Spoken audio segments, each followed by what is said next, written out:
Start करते हैं VPT, है ना, वैलेंस बॉन्ड थ्योरी। ठीक है, देखो हेडिंग डालना है वीपीटी। अभी इसका फुल फॉर्म क्या होता है? वैलेंस बॉन्ड थ्योरी, है ना। वीपीटी जो है ये भी बॉन्ड फॉर्मेशन के बारे में ही बताता है। वैलेंस बॉन्ड थ्योरी जो है ये आपका बॉन्ड के बारे में बताता है। एक मिनट, गड़बड़ हो गया। तो इसमें क्या पढ़ना है, देखो वैलेंस बॉन्ड थ्योरी ये हो गया। अब देखिए वैलेंस बॉन्ड थ्योरी में जब आप जैसे एनसीईआरटी आप पढ़ते हैं ना, एनसीईआरटी में आपने देखा होगा एक इस टाइप का डायग्राम दे रखा है, मैं बना देता हूं एक बार। मार्कर सारे इंक निकाल रहे हैं यार, मार्कर को देता हूं। देखो क्या बता रहा था मैं, जैसे इस टाइप से ये है आपका न्यूक्लियस, एक न्यूक्लियस एक एटम का, ये है अदर एटम का न्यूक्लियस। अब यहां क्या है, एक इलेक्ट्रॉन इसका है इस एटम का, एक इलेक्ट्रॉन यहां इस वाले न्यूक्लियस का है, ये किसी एटम के न्यूक्लियस हैं। अब इनके दो इलेक्ट्रॉन्स इस टाइप से बता रखे, तो यहां इस न्यूक्लियस से इस वाले एटम के इस वाले इलेक्ट्रॉन के बीच एक रिपल्शन अट्रैक्शन फोर्स लग रहा है। इस न्यूक्लियस से इस वाले इलेक्ट्रॉन तक एक अट्रैक्शन फोर्स लग रहा है, यहां वाले न्यूक्लियस से इस इलेक्ट्रॉन तक एक अट्रैक्शन फोर्स लग रहा है। अब यहां से यहां तक यहां फिर से अट्रैक्शन फोर्स लग रहा है। ठीक, तो ये तो हुआ आपका कैसा फोर्स?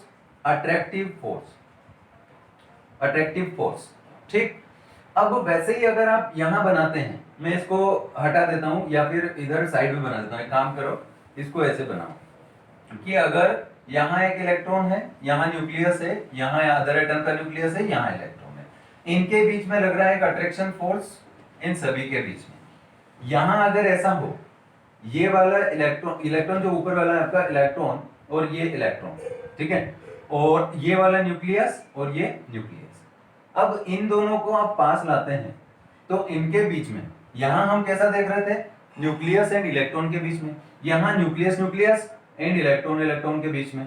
तो अगर इनको पास लाया जाए तो रिपल्शन बढ़ेगा, यहां अट्रैक्शन नहीं बढ़ेगा, यहां रिपल्शन बढ़ेगा, बिकॉज ये नेगेटिव नेगेटिव चार्ज और पॉजिटिव पॉजिटिव चार्ज आपस में जब क्लोज आएंगे तो रिपल्शन बढ़ेगा। तो यहां फोर्स लगेगा, वो फोर्स होगा आपका रिपल्शन फोर्स। ये वाला कौन सा फोर्स था? Attraction force. अब इन दोनों फोर्स के बीच में ये वाला कैसा होगा? अट्रैक्शन फोर्स मोर इफेक्टिव होगा। और दूसरा, इन दोनों के बीच में एक अगर ऐसा ग्राफ प्लॉट किया जाए, सपोज आपका कोई भी एक एटम लिया हमने, ये हमने लिया क्या, यहां पर ये था आपका एनर्जी ले लेते हैं, एनर्जी, और यहां था डिस्टेंस, डिस्टेंस बिटवीन एटम्स। अब जो एटम की डिस्टेंस है, सपोज यहां आपके टू एटम्स जो थे वो थोड़े दूर थे, अब धीरे धीरे उनको हमने क्लोज लाए, तो वो धीरे धीरे क्या हुए, थोड़े पास आए, थोड़े पास आए, और पास आए, थोड़े और पास, इस टाइप से, और यहां आकर के पूरी तरह उनके बीच में कोवेलेंट बॉन्डिंग जिसको हम बोलते हैं, तो वो हो गई। ठीक है, इसको थोड़ा नीचे तक ले आओ, हमारे ग्राफ तक इसको टच करा देते हैं। तो सपोज आपके यहां पर वो थोड़े दूर थे, आते आते फिर लास्ट में आपके क्या हो जाएंगे, थोड़े क्लोज, थोड़े और क्लोज, इस टाइप से यहां क्या होगा, बॉन्डिंग हो जाएगी, कोवेलेंट बॉन्ड बन जाएगा। अब ये वाला जो पॉइंट है, यहां क्या हो रहा है, यहां बॉन्ड बन गया, यानी कि ये मैक्सिमम जितना क्लोज हम कर सकते थे, ये मैक्सिमम क्लोज उनका मिनिमम डिस्टेंस हो गई है, मिनिमम डिस्टेंस। इससे कम डिस्टेंस अगर करेंगे तो इनके जो प्लस प्लस यानी कि जो न्यूक्लियस न्यूक्लियस है, उनके बीच में रिपल्शन होने लगेगा। तो इससे और क्लोज लाएंगे तो ये रिपल्शन बढ़ेगा, मतलब फिर क्या होगा, रिपल्शन बढ़ रहा है आपका तो एनर्जी भी बढ़ेगी। अब एनर्जी बढ़ेगी तो वो स्टेबल कम हो जाएगा। तो ये जो डायग्राम इस टाइप का अगर आपका बुक में दे रखा है, नहीं समझ में आता तो इस टाइप से उसको समझना है कि जब उनके बीच में इलेक्ट्रॉन और प्रोटॉन के बीच में रिपल्शन अट्रैक्शन रहेगा तो वो क्या करेंगे, पास आएंगे। जब रिपल्शन बढ़ने लगेगा तो वो फिर दूर जाएंगे। यानी स्टेबिलिटी कब बढ़ेगी, जब आपका वो दोनों एक मिनिमम डिस्टेंस पर रहे, और डिस्टेंस कम करोगे तो वो रिपल्शन फोर्स उनका बढ़ेगा, तो वो एनर्जी हाई होगी और वो होगा अनस्टेबल आपका। यहां तक समझ में आया?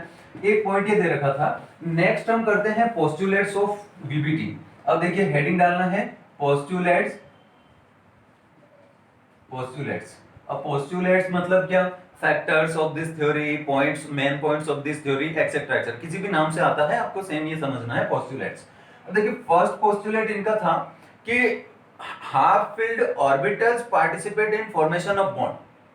यहां क्या बोला गया है? फर्स्ट पॉइंट आपका जो बोला है अभी मैंने वो लिख के बता देता हूं। Half filled orbitals participate in bond, participates in bond formation या bond in bond formation। ठीक है, देखिए क्या बोला था इन्होंने कि हाफ फील्ड ऑर्बिटल्स जो हैं वो बॉन्ड में पार्टिसिपेट करते हैं। समझ में आया? अब बॉन्ड में पार्टिसिपेट करेंगे तो कौन से करेंगे? Half field. तो इसके लिए कोई एग्जांपल लें, सपोज हम एक लेते हैं फ्लोरीन का एग्जांपल ले लो। तो क्लोरीन का ले लेते हैं, क्लोरीन का ले लो। अब क्लोरीन का 3s2 और 3p होता है 5, ये आप सभी को पता है क्योंकि आप लोग बहुत इंटेलिजेंट हैं। तो अब मैं आपको यहां बताता हूं इनकी बॉन्डिंग। ठीक है, इंटेलिजेंट हो ना सारे लोग। देखो यहां मैं बताता हूं बॉन्डिंग। यहां p वाला ये पार्टिसिपेट कौन करेगा बॉन्ड बनाने में? हाफ फील्ड, ऐसा बोला है ना पीपीटी के अकॉर्डिंग। तो देखो इसका इलेक्ट्रॉनिक कॉन्फिगरेशन p वाले का, देखो इलेक्ट्रॉन फिल कराओ पहले, इस टाइप से ये इलेक्ट्रॉन फिलिंग हो गई। अब देखो ये हाफ फील्ड ऑर्बिटल है इसका pz वाला। अब देखो एक और क्लोरीन हम लेते हैं तो इसका उल्टी साइड लिखूंगा मैं, 3p यहां लिखूंगा, 3s यहां लिखूं क्योंकि बॉन्डिंग इन दोनों के बीच होना है। तो इसका ये pz और इसका pz भी इधर उल्टी साइड लिखूंगा मैं। तो ऐसे आएगा, ये px होगा इसका। तो यहां पर 1 2 3 4 5 ऐसे इलेक्ट्रॉन फिल होंगे। तो ये वाला हाफ फील्ड, ये वाला हाफ फील्ड, दोनों हाफ फील्ड के बीच में जो बॉन्ड ओवरलैपिंग हो रही है तो वो बॉन्ड बन रहा है आपका कोवेलेंट बॉन्ड, और उसको बोलते हैं सिग्मा बॉन्ड। समझ में आया? तो हाफ फील्ड जैसे यहां पर ये क्या है आपके 1 2 3, ऐसे क्या है 3 ऑर्बिटल्स हैं। तो इन 3 ऑर्बिटल्स में ये जो यहां पर एक अनपेयर्ड इलेक्ट्रॉन है, ऐसे ही सेम उधर वाले क्लोरीन का, सपोज ये क्लोरीन है, एक क्लोरीन है, इसके भी 3 है। तो इनमें ऐसे होगा 2 यहां होंगे, 2 यहां होंगे, यहां एक अनपेयर्ड होगा और यहां भी एक अनपेयर्ड होगा। तो ये दोनों आपस में बॉन्डिंग करेंगे तो ये क्या बनाएंगे? आपका बॉन्ड फॉर्मेशन करेंगे आपस में। जब इन हाफ फील्ड ऑर्बिटल्स की ओवरलैपिंग होगी तो बॉन्डिंग बनेगी। ये पॉइंट आपको क्लियर हुआ होगा। अब नेक्स्ट देखते हैं। हाँ, तो इसमें भी क्या होता है, बॉन्डिंग जो है, बॉन्ड फॉर्मेशन जो है, it is directly proportional to extent of overlapping. यानी ओवरलैपिंग आपकी जितनी अच्छी होगी उतना ही बॉन्ड भी अच्छा बनेगा। ठीक, तो ये पॉइंट भी हम लिख लेते हैं, इसी में है ये हटा दूं मैं। देखो बॉन्ड कैसा लिखेंगे? इस पॉइंट को हम लिखते हैं बॉन्ड फॉर्मेशन, ऐसा लिखो, bond formation, bond formation directly proportional to extent of overlapping, and overlapping should be, ऐसा लिखो, and overlapping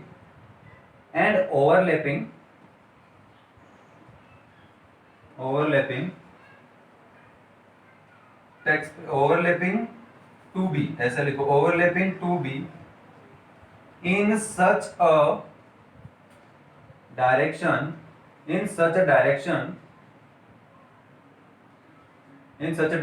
so that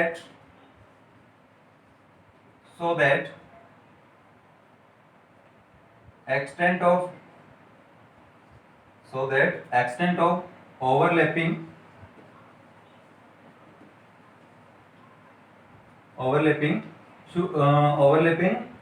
to be maximum। ये पॉइंट समझ में आया क्या? देखो ओवरलैपिंग जो होगी वो मतलब उसकी एक्सटेंट ज्यादा होनी चाहिए तो बॉन्ड अच्छा बनेगा। तो एक्सटेंट ज्यादा कब होगी? जब ओवरलैपिंग अच्छी होगी।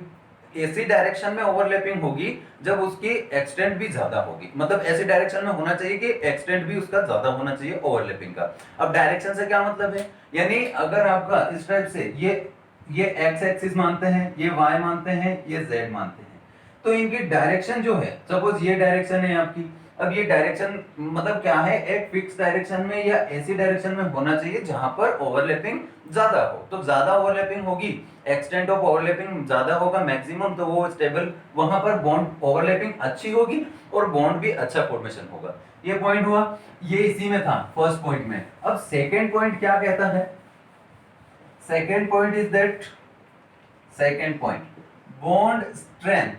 अब देखिए बॉन्ड स्ट्रेंथ जो है, देखो बॉन्ड स्ट्रेंथ क्या है, बॉन्ड स्ट्रेंथ यानी बॉन्ड आपका कब स्ट्रॉन्ग होगा, ये डिपेंड करता है किस पर, एक्सटेंट ऑफ ओवरलैपिंग पर। ये पॉइंट हम ऊपर पढ़ चुके हैं, बट इसमें हमें ये थोड़ा डीप में समझना है कि ये कैसे वर्क करेगा। देखो क्या बोल रहा है, एक्सटेंट ऑफ ओवरलैपिंग, तो यहां आपको नीचे लिखना है इसी में, एक्सटेंट ऑफ ओवरलैपिंग डिपेंड्स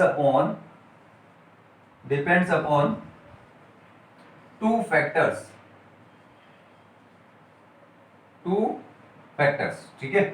अब देखो कौन कौन से टू फैक्टर्स होंगे।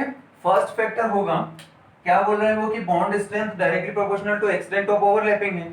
अब ओवरलैपिंग डिपेंड करती है कुछ फैक्टर्स पर, तो उसमें कौन कौन से फैक्टर्स आते हैं, तो फर्स्ट फैक्टर आएगा आपका nature of orbital, nature of orbitals. अब देखो ऑर्बिटल्स का नेचर कैसा हो तो एक्सटेंट ऑफ ओवरलैपिंग ज्यादा हो। तो यहां मैं बता दूं आपको, पी डी एंड एफ जो ऑर्बिटल्स होते हैं वो ऑर्बिटल्स होते हैं आपके डायरेक्शनल, डायरेक्शनल जो ऑर्बिटल्स होंगे तो ओवरलैपिंग मैक्सिमम होगी, तो बॉन्डिंग ओवरलैपिंग मैक्सिमम होगी तो बॉन्ड स्ट्रेंथ बढ़ेगी। तो आपको ये पॉइंट ऐसे लिखना है, S P O P D and F orbitals are directional, so there will be overlapping maximum. Second कैसा होगा, एस, ये पी वाला था, अब एस वाला कैसा होता है, ये पीडीएफ थे, अब ये एस वाला कैसा होता है, नॉन डायरेक्शनल। क्योंकि देखिए इनमें क्या होता है, पी में यहां ऊपर बना देता हूं मैं, पी के जो ऑर्बिटल्स होते हैं वो ऐसे बनते हैं, ये वाला होता है वाई आपका, ये होता है एक्स, ये होता है जेड। डी में कैसा होता है, डी में तो इस टाइप से होंगे, डबल डबल शेप में होते हैं वो, तो ये हो गया। फिर ये होता है कौन सा आपका एक्स वाई होता है, वैसे ही ये एक और होता है आपका डी में, तो ये होता है आपका वाई जेड, ऐसे चलता जाता है। फिर एक्स स्क्वायर, फिर आपका आएगा एक्स जेड, और फिर एक्स स्क्वायर वाई स्क्वायर, फिर इसे ऐसे चलता जाता है, एक आता है जेड स्क्वायर। तो ऐसे करके यहाँ क्या होगा, ओवरलैपिंग जो है वो पी डी एंड एफ में डायरेक्शनल होगी, और ओवर डायरेक्शनल ये ऑर्बिटल्स होंगे तो ओवरलैपिंग भी ज्यादा होगी। और एस जो होता है वो नॉन डायरेक्शनल होता है। अब यहाँ बता देता हूं मैं, एस ऐसा होता है, एस की जो शेप है वो ऐसी होती है। अब इसका कोई डायरेक्शन नहीं है कि ये ना तो y में है, ना x में, ना z में, ये s वाला ऐसा होता है, तो ये नॉन डायरेक्शनल होता है ना, non directional. So overlapping will be minimum, overlapping minimum होती है, ठीक, ये समझ में आया। नेक्स्ट क्वेश्चन, अब इसमें देखते हैं क्या लिखा हमने, नेचर ऑफ ऑर्बिटल्स हो गया ना। अब नेक्स्ट पॉइंट देखते हैं, नेक्स्ट फैक्टर आपका ऑर्बिटल का नेचर हमने समझा। सेकेंड पॉइंट आता है आपका nature of overlapping, nature of overlapping. अब बोलो नेचर ऑफ ओवरलैपिंग कैसी होती है, नेचर ऑफ ओवरलैपिंग होती है, फर्स्ट तो है आपकी कैसी, कोएक्सियल ओवरलैपिंग, फर्स्ट है कोएक्सियल ओवरलैपिंग, कोएक्सियल ओवरलैपिंग, ठीक है। अब ये कैसी होती है बच्चों, ये होती है आपकी हेड टू हेड, ठीक है, यानी हेड टू हेड या एंड टू एंड ऐसा बोलते हैं, एंड टू एंड ओवरलैपिंग।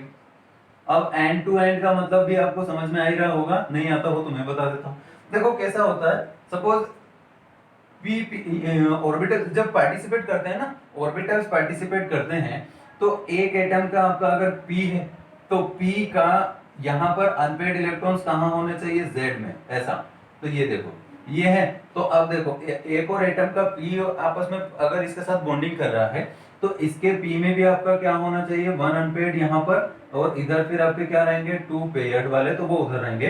तो ये इसका एंड और इसका एंड, अब एंड टू एंड ओवरलैपिंग हो रही है, ठीक है। वैसे ही सेकंड होता है कैसा आपका कोलेटरल, ये तो था कोएक्सियल, अब ये कैसा है कोलेटरल। अब कोलेटरल ओवरलैपिंग कैसी होती है, कोलेटरल ओवरलैपिंग, इसको सीधा सीधा साइड वाइज ओवरलैपिंग लिखो आप, साइड वाइज ओवरलैपिंग।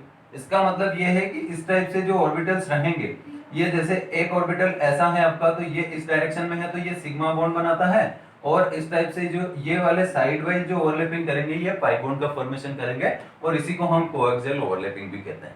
समझ में आया? अब इसको थोड़ा अच्छे से समझें। पहले कोएक्सियल, देखो मैंने क्या बोला है, अभी आप लोगों के पॉइंट्स फिर से क्लियर कर देता हूं।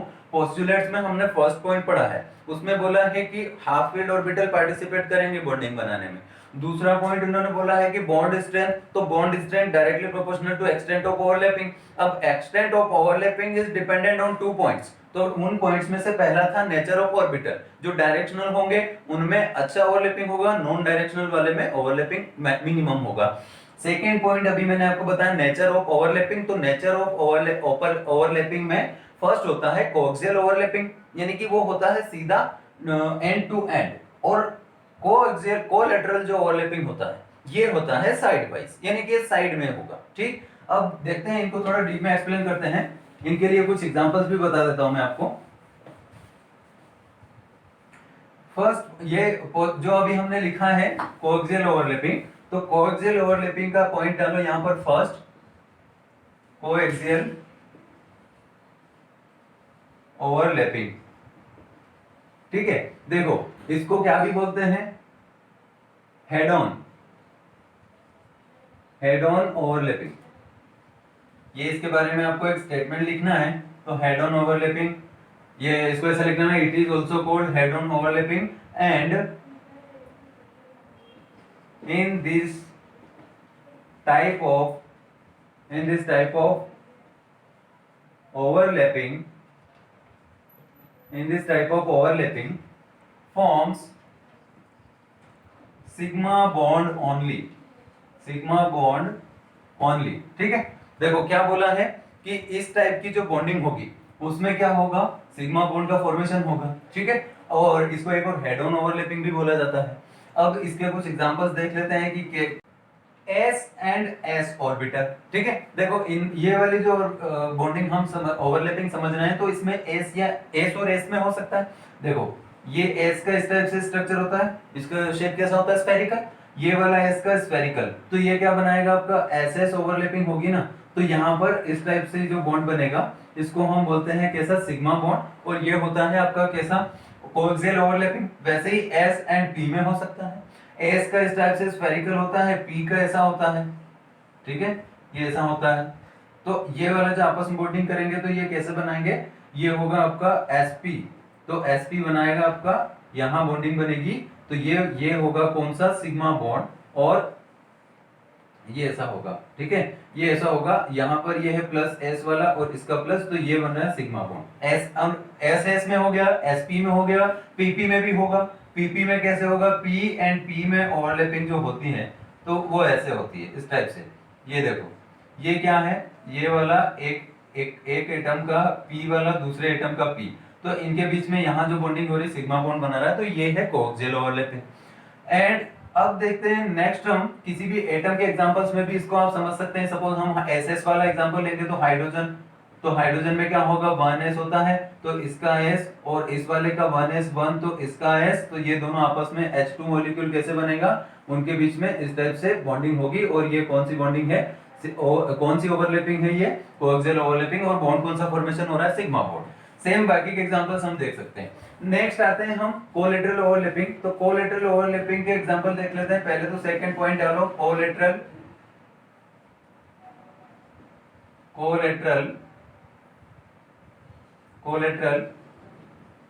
ओवरलैपिंग। कोलेटरल ओवरलैपिंग कैसी होती है, देखो side wise, it is called side wise overlapping. Simple है, इसमें आप पॉइंट डालो, कुछ नहीं करना, यहां लिखना side wise overlapping. It is also called side wise overlapping, ठीक है, ये साइड वाइज ओवरलैपिंग हो जाएगी। और इसमें बॉन्ड कैसा फॉर्मेशन होगा वो देख लेते हैं। देखो क्या होता है, सपोज कोई भी एक एटम है तो उसमें क्या होता है, ये ऐसे इस एक्सिस में बॉन्ड ऑर्बिटल्स हैं, ये वाली एक्सिस में भी है ऐसा, अब एक इधर भी है, ये ऐसा है। तो अब क्या हो रहा है कि जब इन दोनों में कोएक्सियल ओवरलैपिंग जब होगी तो यहां तो सिग्मा बॉन्ड फॉर्मेशन होगा। अच्छा ये पॉइंट भी छूट गया, ये इसमें ऐड कर लेना, एंड रिजल्टिंग, यहां लिखना sideways overlapping and resulting in pi bond. समझ में आया? ये जो रिजल्ट, इसका जो रिजल्ट आएगा वो क्या आएगा, पाई बॉन्ड बनाएगा। मतलब इससे बॉन्ड कौन सा बना, रिजल्टिंग इन पाई बॉन्ड। ठीक है, पाई बॉन्ड बनाता है ये वाला कोलेटरल ओवरलैपिंग। अब देखो यहां क्या बता रहा था, मैं ये बता रहा था कि ये वाला जो एक्सियल ओवरलैपिंग जो हुआ है इससे तो सिग्मा बॉन्ड बना। अब नेक्स्ट आपके इधर वाले जो, सपोज ये y एक्सिस है, ये y एक्सिस वाला, ये z है और ये z है, तो यहाँ भी ये आपका z है और ये कैसा है y, और ये y और ये z। ठीक है, अब देखो इनमें भी ओवरलैपिंग हो सकती है, ये z और z में हो सकती है, y एंड y में हो सकती है, इधर भी आपका y एंड y और ये z एंड z। तो इनकी ओवरलैपिंग साइडवाइज होगी ना, कोएक्सियल तो ये हो गई ये वाली, अब ये वाली कैसी होगी, साइडवाइज। तो साइडवाइज ओवरलैपिंग होगी तो इससे कौन सा बॉन्ड फॉर्मेशन होगा, पाई बॉन्ड। अब देखो यहां एक पॉइंट मैं बताऊं आपको कि अगर किसी एटम में y और z दोनों में बॉन्डिंग हो रही है साइडवाइज, तो अगर दोनों में होगी तो एक ऊपर की तरफ y है, पहले y वाला देख लो, एक ऊपर की तरफ y तो एक पाई बॉन्ड वहां बन रहा होगा, एक नीचे की तरफ y तो एक पाई बॉन्ड यहां बन रहा होगा, एक ऊपर z तो एक पाई बॉन्ड वहां, एक नीचे की तरफ z तो एक पाई बॉन्ड यहां। अब कितने बॉन्ड हो गए, ऐसा तो इसमें टोटल 1 2 3 4 बॉन्ड हो गए ना। तो इसका मतलब कोई भी एक ऐसा एटम होगा, सपोज कोई एटम ले लिया हमने, कार्बन कार्बन ले लिया, तो कार्बन कार्बन में 1 तो सिग्मा बॉन्ड, फिर 4 कौन से हो गए, पाई बॉन्ड, और ये ऐसे, ये दो ऊपर और दो नीचे की तरफ। 5 बॉन्ड बना था क्या एक कार्बन, नहीं बना था ना, तो ऐसा नहीं होगा, ये रॉन्ग है। एक्चुअली पाई बॉन्ड का फॉर्मेशन कैसे होता है, पहले एक काम करता हूं, इसको हटा के मैं सिर्फ आपको क्या बताता हूं कि साइड वाइज जो ऑर्बिटल्स होते हैं जिनकी स्ट्रक्चर ऐसी होती है, यहाँ बीच में अभी नहीं बना रहा हूं मैं, क्योंकि यहाँ आपको पता है सिग्मा बॉन्ड ही बनना है। अब सिर्फ इनकी बात करें हम जो साइड में है उनकी, तो इनमें क्या होता है, ये दोनों एक बार में ऐसे रहेंगे, नेक्स्ट टाइम में ये क्या होंगे, इस टाइप से अट्रैक्ट होंगे एक दूसरे की तरफ। तो ऐसा इसकी तरफ होगा, ये वाला इसकी तरफ होगा, ऐसे हो गए एक दूसरे की तरफ अट्रैक्ट हुए। सेकेंड टाइम में क्या होगा, ये दोनों आपस में ऐसे जुड़ जाएंगे। कैसे जुड़ेंगे, ये इसमें जुड़ गया, एक दूसरा इस टाइप से हो जाएगा, ये जुड़ गए आपस में। अभी यहां इनमें ओवरलैपिंग हो गई, ऐसा हो गया। अब नेक्स्ट टाइम क्या होगा, एक बीच में इनके सिग्मा बॉन्ड है, अभी इनके बीच में क्या है, सिग्मा बॉन्ड है। अब क्या होगा नेक्स्ट टाइम पे, ये यहाँ का इनके बीच का ये हट जाएगा। अब कैसा होगा देखना, ये ऐसा बनेगा, ये ऐसा बनाएगा,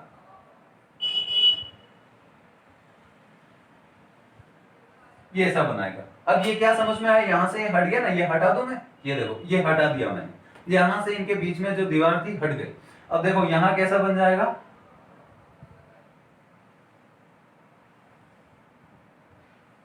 ये ऐसा बन जाएगा, ये हट गया बीच का।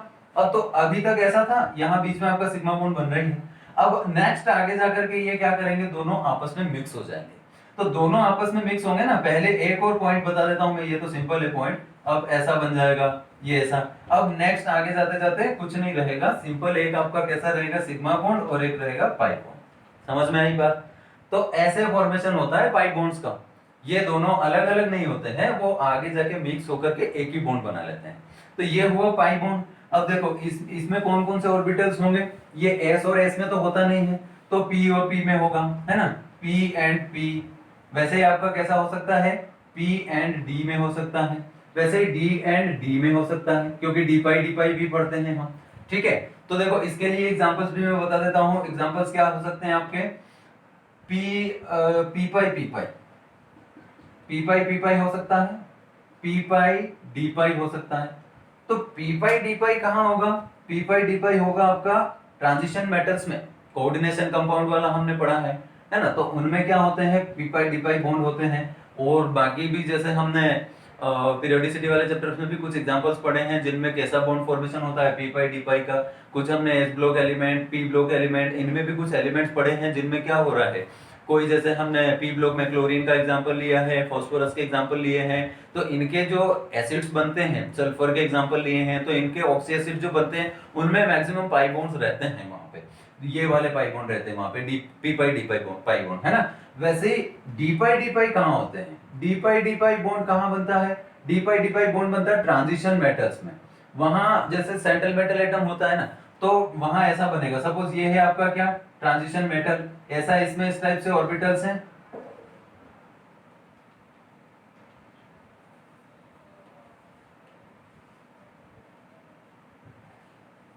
ये ऐसा है सपोज, इसका अगले वाले का ऐसा है,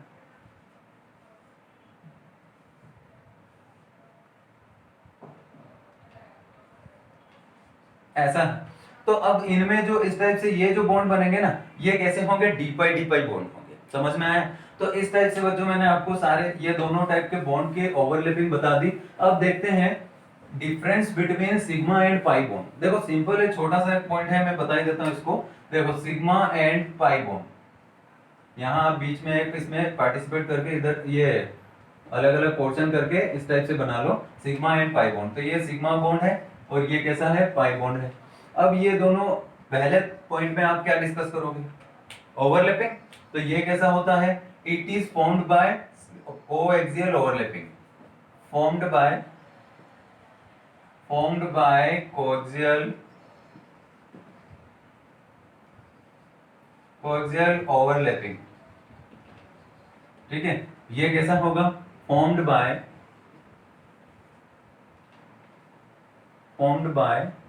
साइड वाइज ओवरलैपिंग। सिंपल है, ये तो आपको पता ही है, साइड वाइज ओवरलैपिंग। अब देखना सेकेंड पॉइंट है, ये स्ट्रॉन्ग बॉन्ड होता है सिग्मा बॉन्ड, क्योंकि कोएक्सियल ओवरलैपिंग से होता है ना, साइड वाइज से होगा तो सपोज आपको बताया जाए कि ये एक पॉइंट है, ये कोई दो एटम है, हाथ पूरे काले हो गए यार, देखो कैसा है, ये वाला आपका कोई एटम है, ये कोई एटम है ना। अब इन दोनों के बीच में सिग्मा बॉन्ड बन रहा है, तो ये सिग्मा बॉन्ड के बनने के बाद आप अगर इस एटम को ऐसे रोटेट भी करोगे तब भी हो जाएगा, वो ब्रेक नहीं होगा। वो इतना अगर आप इस टाइप से, हाँ तो ये होगा। और अगर क्या हो, दोनों एटम के बीच में एक और बॉन्ड आपने बना दिया, अब वहां क्या करेंगे, ऐसे रोटेट कराने की कोशिश करेंगे, सबसे पहले पाई बॉन्ड ही ब्रेक होगा। तो इन दोनों के कंपैरिजन में आपको पूछा जाए ना, तो आप क्या लिखेंगे, sigma bond is strong bond and pi bond is weak bond. तो यहां क्या लिखेंगे, स्ट्रॉन्ग बॉन्ड, स्ट्रॉन्ग बॉन्ड। ये कैसा है, ये वीक बॉन्ड होता है, ठीक है। नेक्स्ट है आपका, नेक्स्ट पॉइंट क्या देखेंगे, सिग्मा बॉन्ड। कभी आपने ऐसा देखा कि कोई एटम हो जिसमें सिग्मा बॉन्ड नहीं बना हो, डायरेक्ट पाई बॉन्ड बन गया हो, ऐसा पॉसिबल नहीं है। So sigma bond is independently, क्या पॉइंट लिखना है आपको, सिग्मा बॉन्ड इज इंडिपेंडेंट, ये इंडिपेंडेंट है। ये क्या होता है, exist with sigma bond, exist with sigma bond, ये सिग्मा बॉन्ड के साथ ही एग्जिस्ट करता है, समझ में आया। अब नेक्स्ट पॉइंट देखते हैं, ये किस किस के बीच में हो सकता है। देखो सिग्मा बॉन्ड आपका एस एस एस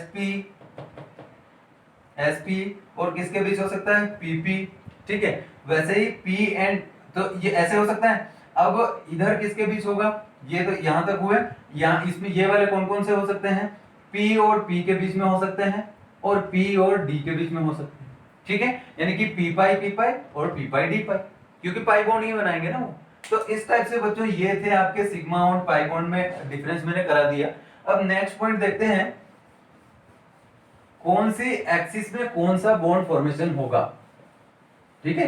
देखो कौन, या फिर एक काम करते हैं, मैं एक पॉइंट और इसका बता ही देता हूं साथ में, ये हम कर ही रहे हैं तो अभी इसको खत्म करते हैं। देखो बॉन्ड स्ट्रेंथ, ये जो बॉन्ड स्ट्रेंथ होता है ना, ये आपका कोएक्सियल ओवरलैपिंग में या कोलैटरल ओवरलैपिंग में कहां बॉन्ड स्ट्रेंथ ज्यादा होगा, तो ये मैं बता देता हूं आपको। पहले हम डिस्कस करेंगे इसको कोएक्सियल में, कोएक्सियल ओवरलैपिंग, कोएक्सियल ओवरलैपिंग। हमने क्या पढ़ा था, ओवरलैपिंग कितनी मतलब ज्यादा किसमें होगी, डायरेक्शनल वाले ऑर्बिटल्स में, ठीक है।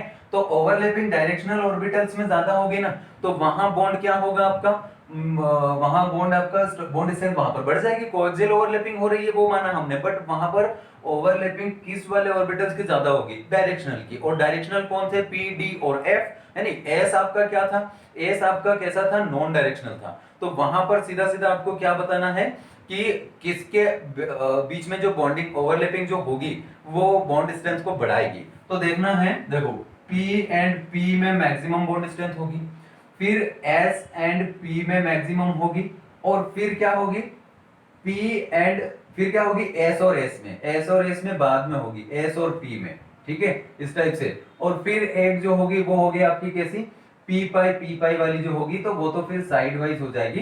तो इसको आप ऐसा ही लिखो, P पाई ये सबसे लास्ट में ही आएगा, ठीक है, ये इस टाइप से, ठीक। तो ये तो हुआ आपका कैसा, कोएक्सियल का। अब देखते हैं सेकंड वाला, देखते हैं कोलेटरल में। सेकंड बॉन्ड स्ट्रेंथ ये है आपका कोलेटरल में।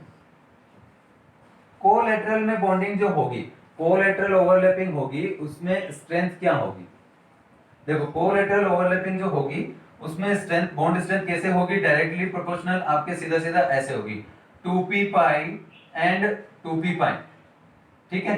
फिर होगी आपकी इससे कम होगी 2p pi and 3p pi, 2p pi and 3p पाई, ठीक है। वैसे ही आपकी यहां पर क्या होगी, 3d होगा, सॉरी यहां पर 3d होगा, तो ये होगा आपका 2p पाई एंड 3d पाई। यहां कैसा होगा, 2p pi and 3p pi, 2p pi and 3p पाई, ऐसा होगा। और उससे भी कम क्या होगा आपका, उससे भी कम आपका आ जाएगा फिर 3p पाई 3p पाई, ठीक है, इस टाइप से ये इनका ऑर्डर हो जाएगा। यानी कि स्ट्रेंथ आपकी मैक्सिमम होगी किसमें, 2p पाई, फिर होगी 2p पाई 3d पाई, और फिर 2p पाई 3p पाई, और फिर लास्ट में 3p ऐसा हो जाएगा, ठीक। यहां तक समझे क्या आप लोग, तो ये हो गया। अब नेक्स्ट देखते हैं हम, एक आपको पॉजिटिव एंड नेगेटिव ओवरलैपिंग दे रखा है बुक में, आप जब पढ़ेंगे ना तो वहां पॉजिटिव एंड नेगेटिव ओवरलैपिंग क्या होता है, तो यहां आप हेडिंग डालेगा पॉजिटिव एंड नेगेटिव ओवरलैपिंग। ये क्या होता है, नेगेटिव ओवरलैपिंग, ये क्या होता है, what is the positive and negative overlapping. तो देखो फिजिक्स में हम वेव फंक्शन पढ़ते हैं ना, वेव फंक्शन में जैसे आपका वो होता है ना कंस्ट्रक्शन, इंफेरेंस होता है, इंटरफेरेंस जो होता है कंस्ट्रक्शन। तो यहाँ क्या होता है, सपोज हमने लिया पॉजिटिव का एग्जांपल लिया। अब देखो उसके लिए आपको मैं एग्जांपल बता दूं कि सपोज आपने इस टाइप से जो वेव फंक्शन हम पढ़ते हैं, तो इसमें इस टाइप से ये हमने एक बनाया क्या, ये पॉजिटिव ये नेगेटिव फिर ये पॉजिटिव फिर नेगेटिव, ऐसा ऐसा है यहाँ पे वेव हमारी ऐसे जा रही है। अब इसके साथ प्लस हम करेंगे ऐसे वाले एक और वेव को जिनमें क्या है इसी टाइप का बना हुआ है, पॉजिटिव एंड नेगेटिव ऐसा। तो ये पॉजिटिव पॉजिटिव प्लस में आपस में जुड़ेंगे तो ये बढ़ाएंगे और ज्यादा, तो ये पॉजिटिव आपका कैसा होगा, ओवरलैपिंग। सपोज आपका क्या है, इस टाइप से जो ऑर्बिटल्स हैं, इन ऑर्बिटल्स के बीच में क्या रहता है, यहाँ पर नेगेटिव और पॉजिटिव इस टाइप से इनमें चार्ज बने रहते हैं, दोनों इनके जो एंड होते हैं ना उनमें चार्ज बने रहते हैं। तो पॉजिटिव पॉजिटिव चार्ज वालों के बीच में जब ओवरलैपिंग होगी तो this is called positive overlapping, positive overlapping. अब अगर ऐसा हो आपका जो ये वेव फंक्शन ऐसा बना हो, ये है आपका कैसा, पॉजिटिव नेगेटिव, इसके साथ आप प्लस कराते हैं किसको, नेगेटिव पॉजिटिव, इस टाइप से बनने वाले को। तो ये है नेगेटिव पॉजिटिव, ये है आपका नेगेटिव और ये पॉजिटिव। तो जो प्लस और माइनस वाला आपस में ऐड होंगे तो ये कम कराएंगे, ओवरलैपिंग आपकी क्या होगी, कम हो जाएगी। तो उसको हम क्या कहेंगे, ये हटा दूं मैं, ये हटा देता हूं। तो ये नेगेटिव ओवरलैपिंग कैसी होगी कि ये आपका एक ऑर्बिटल था, इस टाइप से ये एक ऑर्बिटल था, तो यहाँ आपका कैसा चार्ज है, पॉजिटिव, इधर वाले में नेगेटिव है, या फिर इधर पॉजिटिव लोगे तो अगले वाले का ये नेगेटिव लेना पड़ेगा। तो जब पॉजिटिव एंड नेगेटिव आपस में ओवरलैपिंग करेंगे so this will called negative overlapping, negative overlapping. यहां तक समझ में आया। नेक्स्ट पॉइंट हम देखते हैं, नेक्स्ट है आपका पॉजिटिव नेगेटिव ओवरलैपिंग हो गया। वैसे ही नेक्स्ट पॉइंट हम देखते हैं क्या आपका कि किस टाइप के ऑर्बिटल्स में ओवरलैपिंग होगी तो किस टाइप का बॉन्ड बनेगा, एंड एक्सिस क्या होगी, कौन से एक्सिस में होगा तो कौन सा बॉन्ड बनेगा। अब देखो यहां हेडिंग आपको क्या डालना है, ऑर्बिटल्स, ऑर्बिटल्स ऐसा करके यहां एक बनाना है आपको एक्सिस एंड बॉन्ड। ठीक है, देखो इसमें क्या करना है, इसमें बताना है आपको कि ऑर्बिटल कौन सा होगा। सपोज हमने क्या दिया, यहां लिखा s और s, तो यहां क्या होगा, एक्सिस कौन सी लेना है, एनी एक्सिस। एक्सिस यहां पर कोई ना x है ना y है ना z है, एनी एक्सिस। तो यहां क्या बनेगा आपका sigma bond.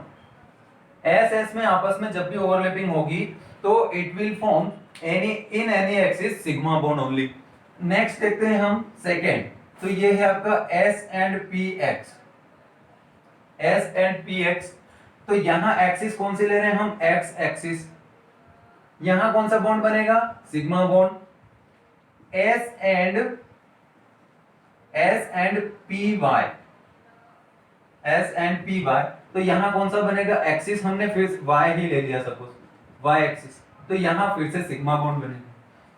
S and P Z, axis लिया Z axis, again sigma bond formation. S and देखो ये होगा आपका 5 वाला, 5 वाले में क्या होगा, यहां एक्सिस चेंज करेंगे, एस एंड पी एक्स। यहां कौन सा ऑर्बिटल लिया, S and P x, axis change की। वाई एंड क्या होगा आपका, वाई एंड जेड, तो वाई एंड जेड के केस में होगा नो बॉन्ड, कोई बॉन्ड फॉर्मेशन नहीं होगा। 6 वाला अगर आप लेते हैं S and P Y, axis यहां आप लेते हैं x and Z, then it will form no bond, कोई बॉन्ड फॉर्मेशन नहीं होगा। ऐसा जीरो बॉन्ड बोलते हैं, जीरो बॉन्ड भी बोल सकते हैं, जीरो बॉन्ड, नो बॉन्ड। यहां क्या होगा, S and P Z, axis कौन सी हो जाएगी आपकी, X and Y. X and Y axis आपकी अगर रही तो भी वहां पर कोई बॉन्ड फॉर्मेशन नहीं होगा। ये बात समझ में आई क्या, इधर ये इस टाइप के एक्सिस और बॉन्ड हमने देखे, ऑर्बिटल्स और देख लेते हैं आगे। ये तो हुए एस और पी के साथ, अब पी एंड पी के देख लेते हैं, पी एंड पी। देखो P कितना नंबर हो गया था, 7 8 हो गया था, आई थिंक 9 वाला होगा। तो यहां पर P एंड P है ना। अब यहां एक्सिस क्या लेंगे, X, ठीक है, P एंड P में हो रहा है X एक्सिस में, X एक्सिस में जब बॉन्ड फॉर्मेशन होगा तो वो बनाएगा कैसा, सिग्मा बॉन्ड। वैसे ही अगर आप लेंगे P एंड P में, यहां एक्सिस आपने लिया Y, तो वो कौन सा बॉन्ड बनाएगा, ओनली Y में अगर होगा तो वो बनाएगा आपका एक सिग्मा। सेम 11 वाला होगा आपका P एंड P में, लेकिन यहाँ एक्सिस होगी Z, तो वो फिर से बॉन्ड बनाएगा आपका सिग्मा। 12 पे ले रहे हैं हम P एंड P में, बट यहाँ बॉन्ड कैसे हो रहा है, P सॉरी यहाँ पर आपने क्या लिया था, देखो X और X ले लो, एक काम करो, PX PX, PY PY, PZ PZ। अब यहाँ क्या लेना है, PX एंड X, इसमें एक्सिस क्या होगी आपकी, Y एंड Z है ना, Y and Z axis. PX की बॉन्डिंग जब होती है और एक्सिस हो Y एंड Z, तो यहां पर बॉन्ड बनेगा आपका पाई बॉन्ड। ठीक, सेकंड देखते हैं इसके अगले वाला, नेक्स्ट है PY एक्सिस दे दो आप X and Z, X and Z होगा तो भी पाई बॉन्ड बनेगा। ठीक, वैसे ही अगर आपका होगा 14 पर हमने लिया PZ, इसमें एक्सिस आपने दिया सपोज Y एंड X, तो भी पाई बॉन्ड बनेगा। ये समझ में आया क्या। नेक्स्ट देखते हैं 15 वाला आपका, ये है PX and PY axis, any axis आप देंगे इसको, ठीक है, any axis X and Y में एनी एक्सिस पर आप लेंगे तो कोई बॉन्ड नहीं बनेगा, जीरो बॉन्ड रहेगा। वैसे ही अगर आप देते हैं यहां पर PY and PZ any axis पर आपका रहेगा, तब भी आपका क्या होगा, no bond, zero bond, same रहेगा। यह समझ में आया। नेक्स्ट बता देता हूं आपको, D और P में, देखो D एंड P में क्या होगा, D आपका सपोज आपने क्या लिया था 50 16 होगा तो 17 देखो DXY है ना। देखो DXY का रिएक्शन वो ओवरलैपिंग होता है P पाई से, नहीं PX से होता है। और एक्सिस कौन सा लिया, X एक्सिस लिया तो पाई बॉन्ड बनेगा। ठीक है। वैसे ही अगर हम लेते हैं क्या dxy और py लेते हैं तो और x एक्सिस में रहेगा तो ये क्या बनाएगा आपका पाई बॉन्ड सिंपल। और 19th वाला जैसे dxy और pz लिया तब भी आपका और x एक्सिस में रहा तब भी आपका पाई बॉन्ड बनाएगा। अब सिंपली बच्चों इसमें कोई भी एक्सिस लेंगे पाई बॉन्ड बनेगा। तो इस टाइप से ये एक्सिस और ऑर्बिटल्स की ओवरलैपिंग मैंने आपको समझाया और किस टाइप के बॉन्ड बनेंगे ये भी मैंने आपको बता दिए। अब देखो ये था वीबीटी। अब सबसे इंपॉर्टेंट पॉइंट आपका मैं बता देता हूं। वैलेंस बॉन्ड थ्योरी में ये बोला गया था कि किसी भी एटम का बॉन्ड फॉर्मेशन यानी जितने एटम किसी भी एटम के पास बॉन्ड फॉर्मेशन कितने होंगे यानी वो सिंगल बॉन्ड बनाएगा डबल या ट्रिपल बॉन्ड बनाएगा तो वो किस पे डिपेंड करता है तो it is totally depends upon its outer most shell electrons. यानी उसके आउटर मोस्ट शेल में अनपेयर्ड इलेक्ट्रॉन्स जितने होंगे उतना ही बॉन्ड फॉर्मेशन वो करेगा। समझ में आई बात। सिंपल पॉइंट इसका ये था कि कोई भी एटम अपने आउटर मोस्ट शेल में जितने अनपेयर्ड इलेक्ट्रॉन्स हैं उतने बॉन्ड फॉर्मेशन करेगा। तो वीबीटी का जो वो इसका ड्रॉबैक जो था वो ड्रॉबैक हम बोल सकते हैं वो ये था कि इन्होंने बोला था इसमें ये एक्सप्लेन किया था कि किसी भी एटम के अंदर जितने अनपेयर्ड इलेक्ट्रॉन होंगे वो उतने ही बॉन्ड फॉर्मेशन करेगा सिंपल। लेकिन ऐसा नहीं हो पाया। अब वो कहां नहीं हो पाया वो भी मैं आपको बता देता हूं। देखो सपोज इसमें बोला गया था कि any atom have number of bonds depends upon its number of unpaired electrons present in its outer most shell. अब देखिए लिथियम है, लिथियम का एटॉमिक नंबर होता है 3 तो इसका atomic number electronic configuration 1s2 2s में 1 होता है। अब यहां इसके आउटरमोस्ट शेल में एक अनपेयर्ड इलेक्ट्रॉन है तो ये बॉन्ड फॉर्मेशन कितना करेगा ओनली सिंगल बॉन्ड फॉर्मेशन करेगा। सेकंड आपका आता है सपोज सोडियम है तो सोडियम पर कितना 11 आता है 11 के 3s में 1 आएगा यानी ये भी आपका एक ही अनपेयर्ड इलेक्ट्रॉन रखता है। इसका मतलब ये 1 इलेक्ट्रॉन शेयर करके एक ही बॉन्ड बनाएगा। क्लोरीन आपका होता है 17 क्लोरीन का होगा 3p में 5 3p में आउटरमोस्ट शेल में उसमें 5 होते हैं तो 1 2 3 4 5 ये देखो एक अनपेयर्ड इलेक्ट्रॉन एक ही बॉन्ड बनाएगा तो सही बात है एक ही बनाता है। लेकिन थ्योरी फेल कहां हुई थ्योरी फेल हुई आपकी देखो इसमें बेरिलियम का एटॉमिक नंबर कितना होता है 4 तो इसके 1s में कितना इलेक्ट्रॉन 2 2s में 2 इसका मतलब क्या हुआ बच्चों की ये आउटरमोस्ट शेल तो इसका फुलफिल्ड हुआ ना। तो अगर इसका आउटरमोस्ट शेल फुलफिल्ड हो गया तो ये तो बॉन्ड फॉर्मेशन नहीं करेगा। लेकिन ये कितना बॉन्ड फॉर्मेशन करता है ये 2p में अपना एक इलेक्ट्रॉन प्रमोट कराएगा तो यहाँ कितने अनपेयर्ड होगा इसके पास 2 इलेक्ट्रॉन्स तो ये इस टाइप से और ये हो जाएगा आपका 1 2 ये 2 ऑर्बिटल वैकेंट रहेंगे तो ये 2 बॉन्ड फॉर्मेशन करता है। हम पढ़ते हैं BeCl2 तो ये जो दो Cl इसके साथ जुड़ते हैं ये ऐसे जुड़ते हैं। कार्बन का एटॉमिक नंबर 6 तो 2p में कितना होता है 2 होना चाहिए 2s में 2 होता है तो एक इलेक्ट्रॉन यहाँ प्रमोट कराएगा तो यहाँ कितने हो जाएंगे 3 तो यहाँ 1 रहेगा। तो अब देखो यहाँ एक अनपेयर्ड इलेक्ट्रॉन और यहाँ पर आपके 3 अनपेयर्ड इलेक्ट्रॉन। इसका मतलब कार्बन ऐसे तो कितने बॉन्ड बनाना चाहिए था 2 जबकि ये कितना बॉन्ड बनाता है 4 बॉन्ड्स बनाता है। तो बच्चों ये था एक्सेप्शन किसके यानी ड्रॉबैक्स होंगे ये इनको ड्रॉबैक्स ही बोलेंगे वीबीटी के। वैलेंस बॉन्ड थ्योरी के अकॉर्डिंग बाकी सारी चीजें एक्सप्लेन की गई। इसमें बताया कि जितने नंबर ऑफ अनपेयर्ड इलेक्ट्रॉन रहेंगे उतना बॉन्ड फॉर्मेशन होगा बट ऐसा नहीं हो पाया। बेरिलियम बोरॉन और कार्बन के केस में बोरॉन में भी सेम होता है। बोरॉन का 2p में 1 होता है तो वो एक ही बॉन्ड फॉर्मेशन करना चाहिए जबकि वो 3 बॉन्ड फॉर्मेशन करता है। समझ में आया। तो ये था आपका बीबीटी। नेक्स्ट हाइब्रिडाइजेशन स्टडी करते हैं। अभी हमने पढ़ा बीबीटी। अब देखिए बीबीटी में जैसे कुछ एक्सेप्शन मैंने बताया आपको इसमें कुछ बॉन्ड्स के बारे में बताया गया था कि नंबर ऑफ बॉन्ड्स उतने होंगे जितने अनपेयर्ड इलेक्ट्रॉन्स एटम के आउटरमोस्ट शेल में बट ऐसा किसी एटम्स में नहीं हो रहा था। तो अब हमें हाइब्रिडाइजेशन स्टडी करने की जरूरत पड़ी। बीबीटी के बाद हम पढ़ते थे हाइब्रिडाइजेशन। ठीक है तो इसका फर्स्ट ऑफ ऑल डेफिनेशन देखो हेडिंग डालना है आपको hybridisation. So what is hybridization? It is the process of intermixing and recasting of orbitals. ये क्या है प्रोसेस है intermixing and recasting of orbitals यानी कि इसमें ऑर्बिटल्स इंटरमिक्स होते हैं फिर रिकास्ट होते हैं यानी कि अदर हाइब्रिड ऑर्बिटल्स का इसमें फॉर्मेशन होता है। तो फर्स्ट ऑफ ऑल डेफिनेशन लिख लेते हैं छोटा सा इसका। इट इज द प्रोसेस देखो it is the process of intermixing and recasting of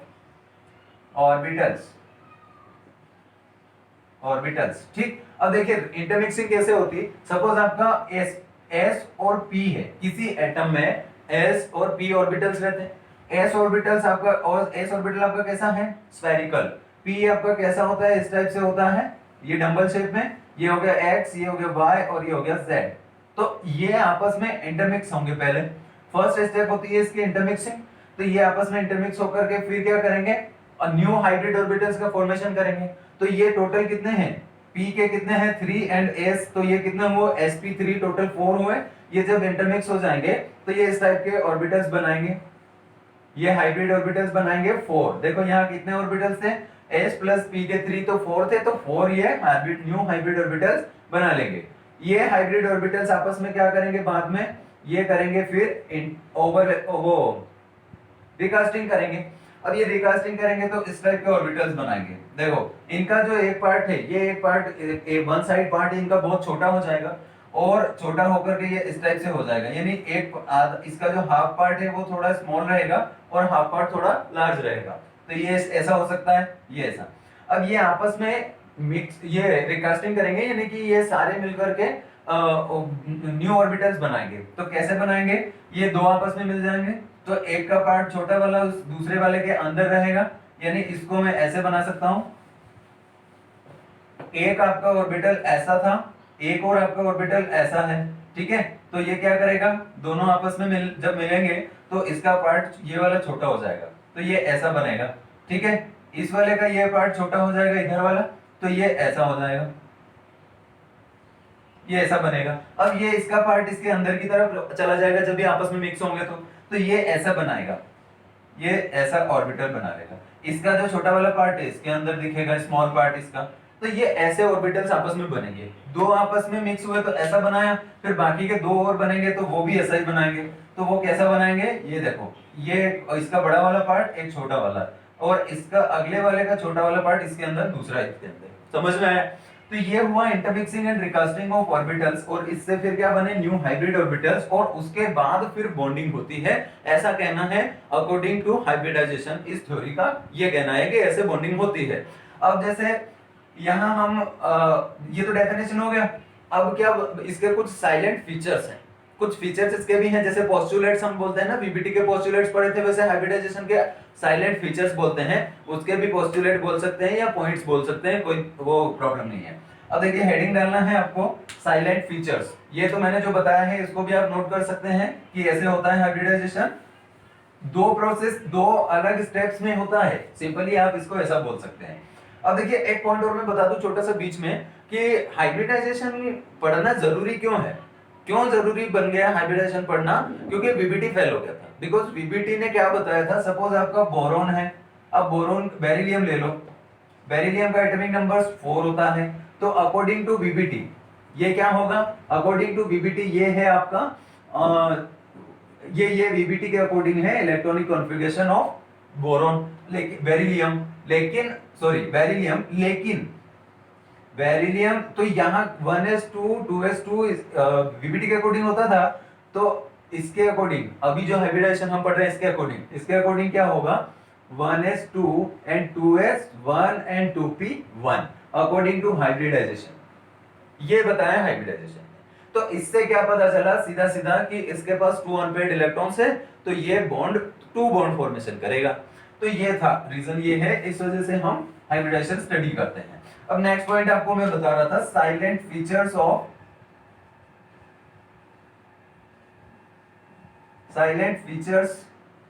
hybridisation. ठीक है, ये हो जाएगा हेडिंग बना करके इसके पॉइंट्स लिखना। फर्स्ट पॉइंट लिखना है इसमें, एटॉमिक ऑर्बिटल्स जो होते हैं ना सेंट्रल एटम के, क्या बताना है, atomic orbitals of central atom participate in hybridization, ये पॉइंट बनेगा। एटॉमिक में शॉर्ट में लिख रहा हूं, atomic orbitals of central atom participate in, ये पूरा नहीं आएगा इधर, मैं इधर लिख देता हूं, पार्टिसिपेट इन हाइब्रिडाइजेशन, हाइब्रिडाइजेशन। ठीक, नेक्स्ट क्या है, फर्स्ट पॉइंट ये हुआ सेंट्रल एटम के एटॉमिक ऑर्बिटल्स हाइब्रिडाइजेशन में पार्टिसिपेट करते हैं।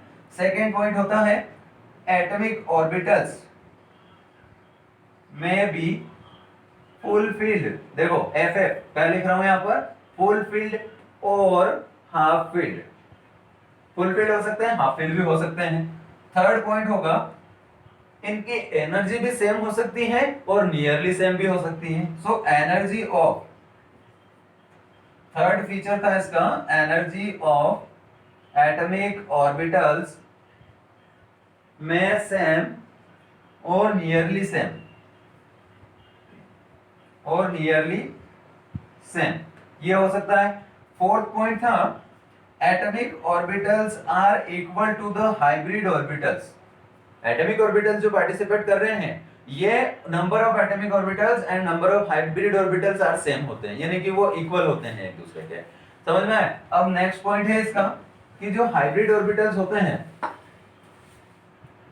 ये पॉइंट इसका कौन सा है, फिफ्थ वाला, hybrid orbitals, hybrid orbitals are directional, hybrid orbitals are directional, so they provide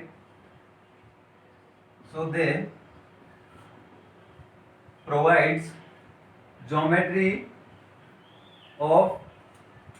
to the molecule, geometry to the molecule, ठीक। देखो ये हुआ। अब एक नोट डालना है इसमें आपको, ये पॉइंट्स आपको शायद समझ में आ गए होंगे। पहला पॉइंट था उसमें क्या कि एटम के, सेंट्रल एटम के ऑर्बिटल्स आपस में पार्टिसिपेट कर मतलब हाइब्रिडाइजेशन में पार्टिसिपेट करते हैं।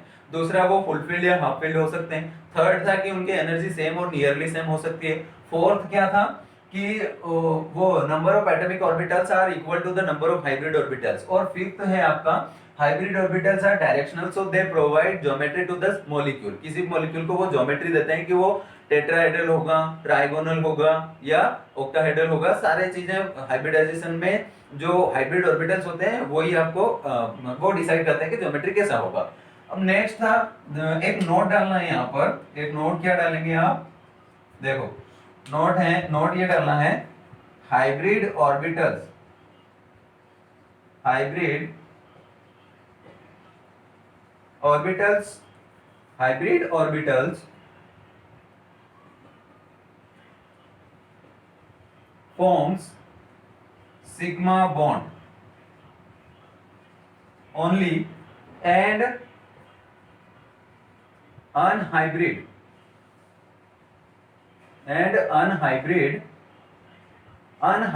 orbitals forms, unhybrid orbital forms pi bonds only। समझ में आया कुछ? यानी यहाँ क्या होगा, हाइब्रिड ऑर्बिटल्स आपस में हाइब्रिडेशन करके सिग्मा बॉन्ड बनाते हैं और जो अनहाइब्रिड रिमेन रह जाते हैं ऑर्बिटल्स वो क्या करते हैं, पाई बॉन्ड का फॉर्मेशन करते हैं। यहाँ तक समझ में आया? तो these are the features, silent features of hybridization, and now we have to discuss types of hybridization। अब हाइब्रिडाइजेशन यहाँ पर कुछ टाइप का होता है अलग अलग, वो सारे टाइप्स उसके डिस्कस करते हैं। फर्स्ट टाइप है sp हाइब्रिडाइजेशन। यहां हेडिंग क्या डालना है, टाइप्स ऑफ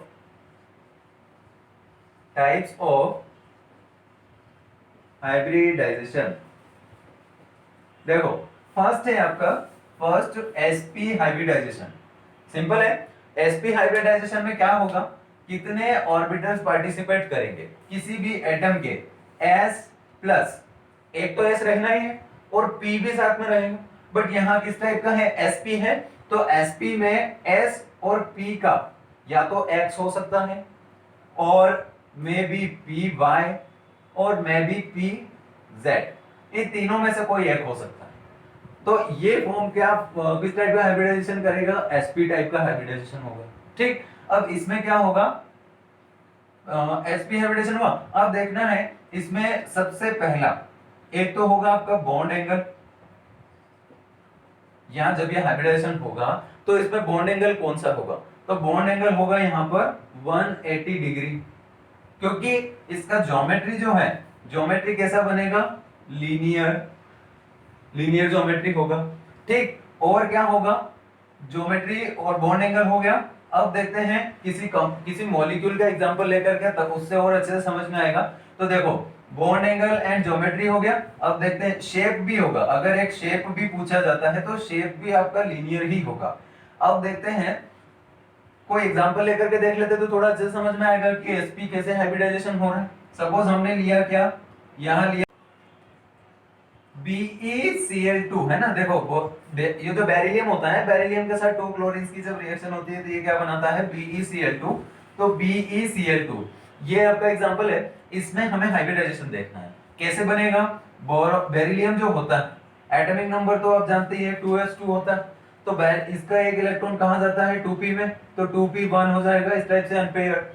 अब इसका s और p आपस में इंटरमिक्सिंग करके 4 ऑर्बिटल्स बनाएंगे ना, न्यू ऑर्बिटल्स। तो देखो एक बार मैं यहाँ बना के दिखा देता हूँ आपको। इस टाइप से ये होगा, ये वाले इसके s और p के आपस में ऐसा बनाएंगे, ऐसा। ठीक है, अब यहाँ क्या होगा, ये इसका छोटा वाला पार्ट है इधर वाले का। अब देखो इसके पास अनपेयर्ड इलेक्ट्रॉन्स कितने हैं, इसके s और 2s और 2p ने दोनों ने आपस में क्या किया, इंटरमिक्सिंग किया ना।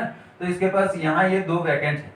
तो अभी ये क्या कर रहा है, अभी ये एक अनपेयर्ड इलेक्ट्रॉन यहाँ है इसके पास और एक अनपेयर्ड यहाँ है। तो यहाँ आएगा कौन, क्लोरीन वाला, और इधर एक और क्लोरीन। तो यहाँ क्या बना, BeCl2। तो इस टाइप से बच्चों आपका क्लोरीन, ये 2 इसके वैकेंट ऑर्बिटल ले जाएंगे ऐसे कैसे। ठीक है, तो ये इसके हाइब्रिड ऑर्बिटल्स हुए और इसकी बॉन्डिंग हुई क्लोरीन के साथ। तो पार्टिसिपेट कितने ने किया, एक s, यहाँ देखो 1s एंड 1p, यानी कि sp हाइब्रिडाइजेशन। समझ में आया।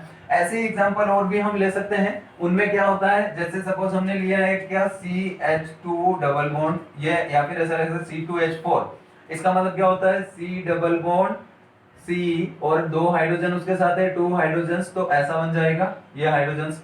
अब देखिए इसमें क्या होगा, सिंपली अभी हमने क्या बोला था कि सिग्मा बॉन्ड जो होते हैं वही क्या होंगे, हाइब्रिड ऑर्बिटल वाले। अनहाइब्रिड कैसा बनाते हैं, पाई बॉन्ड। तो यहाँ एक पाई बॉन्ड बन रहा है ना, तो ये जो कार्बन होगा, कार्बन में भी इस टाइप की स्ट्रक्चर बनेगी, ये वाली। तो यहाँ से जो बॉन्ड बना है ये वाला, ये तो बन गया सिग्मा। अब ये इधर से जो बॉन्ड बना है ये कैसा बन गया, पाई बॉन्ड। तो ये अनहाइब्रिड ऑर्बिटल से बना हुआ है। ठीक है, तो और यहाँ 2 हाइड्रोजन्स का ये जो इस टाइप से यहाँ पर Z भी होगा, ऐसा ये Z भी होगा। तो यहाँ जो 2 बने हैं वो आपके क्या बन जाएंगे, एक हाइड्रोजन यहाँ, एक हाइड्रोजन। तो इस टाइप से यहाँ 4 आपके क्या हो जाएंगे, हाइड्रोजन हो जाएंगे। ठीक है, तो ये हुआ बच्चों क्या, हाइब्रिडाइजेशन, sp टाइप का हाइब्रिडाइजेशन। अब नेक्स्ट टाइप देखें, नेक्स्ट होगा आपका sp2। ये sp हुआ, sp2 देखते हैं जल्दी से, फटाफट मैं आपको sp2 के बारे में बता देता हूँ। sp2 देखो यहाँ s प्लस, देखो एक s होगा, p के आपका x प्लस y हो सकता है, x प्लस y। अब इसके प्लेन होगी, अलग अलग प्लेन, किस प्लेन में होगा, तो ये xz प्लेन में हो सकता है। फिर अगर s प्लस पी वाई और पी जेड आप लेते हैं तो ये हो सकता है किस प्लेन में, ये प्लेन में हो सकता है आपका वाई एक्स प्लेन में हो सकता है, एक्स वाई प्लेन में, एक्स वाई प्लेन में हो सकता है। या फिर अगर आप लेते हैं x प्लस पी वाई तो ये हो सकता है आपका वाई जेड प्लेन में हो सकता है। ठीक है, तो इस टाइप से जो ये है प्लेन अलग अलग, लेकिन s और p के 2 ऑर्बिटल्स आपस में पार्टिसिपेट कर रहे हैं, तब क्या बन रहा है, हाइब्रिडाइजेशन sp2 टाइप का। समझ में आया। अब देखिए यहाँ 2 कंडीशंस होगी।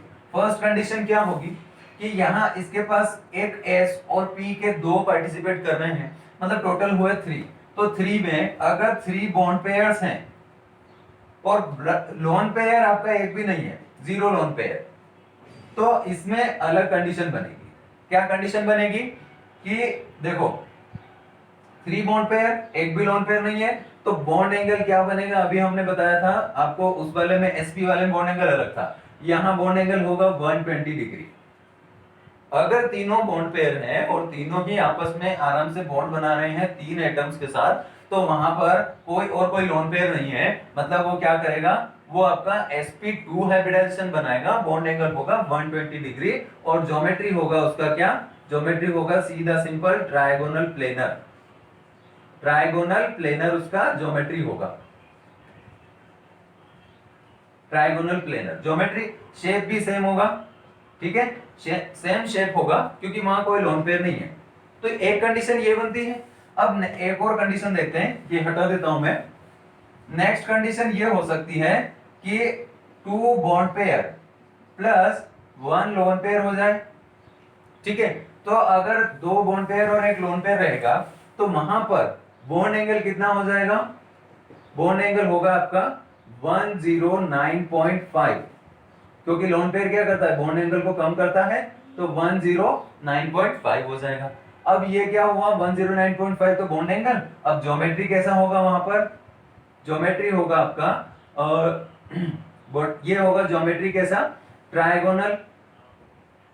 ट्रायगोनल, बट शेप चेंज हो जाएगा।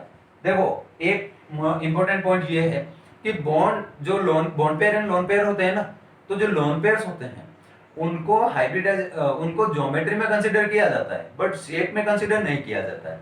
अगर लोन पेयर किसी मॉलिक्यूल पर है तो उसको ज्योमेट्री में ही कंसीडर करेंगे, वो उसकी वजह से शेप में कोई चेंज नहीं आएगा। तो ज्योमेट्री इसकी कैसी होगी? ट्रायगोनल सेम, बट शेप कैसी हो जाएगी? शेप होगी यहाँ पर only bent shape. Bent shape होगी। अब देखो इनके एग्जांपल देखें, कुछ करके देखते हैं कि क्या बोलता है।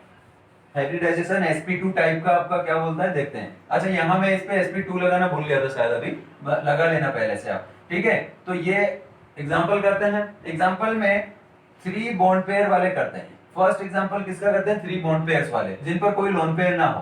तो देखो फर्स्ट एग्जांपल BF3 क्या लेते हैं हम?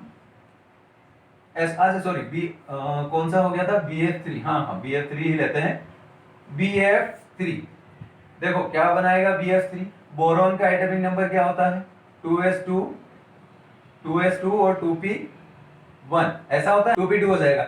अब देखो इसके पास वैकेंट ऑर्बिटल्स कितने हैं और अनपेयर्ड इलेक्ट्रॉन्स कितने हैं वो देख लेते हैं। देखो 1 2 और ये है वैकेंट, इसको छोड़ो। अभी कितने हैं इसके पास अनपेयर्ड इलेक्ट्रॉन्स? इसके पास 3 अनपेयर्ड हैं। अब यहां हमने क्या बोला है? फ्लोरीन, तो फ्लोरीन 3 फ्लोरीन्स इसके साथ जुड़ेंगे ऐसे। ठीक है, अब देखो 3 फ्लोरीन्स इसके साथ जुड़े हैं, तो इसका जो शेप और जो जिस टाइप से बॉन्डिंग होगी वो देख लेते हैं। देखो ये है, ये बनेगा ऐसा।